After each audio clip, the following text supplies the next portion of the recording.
If your Apple TV 4K keeps blinking a white light and won't start, these troubleshooting steps can help fix it. First, make sure the power cable is firmly connected to both the Apple TV and the wall outlet.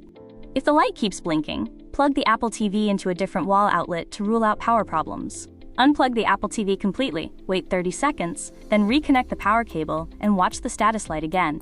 A faulty HDMI connection can interrupt startup. Disconnect the HDMI cable, then reconnect it securely on both ends.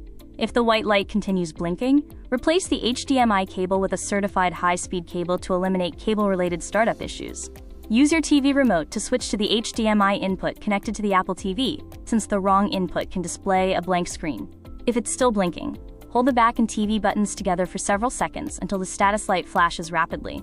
Release both buttons after the restart begins, then allow the Apple TV several moments to finish booting normally. If the status light becomes solid and the Apple logo appears, the startup problem has been successfully resolved. If it's still blinking, disconnect USB accessories, hubs, or adapters, and restart the Apple TV using only the power and HDMI cables. If your Apple TV model supports computer recovery, connect it to a Mac and restore the software using Finder. In Finder, select your Apple TV and choose Restore to reinstall tvOS and repair corrupted system software. Keep the Apple TV connected until the restore completes. Disconnecting it early may interrupt the installation process. If the restore fails or Finder never detects the Apple TV, the device may have a hardware problem.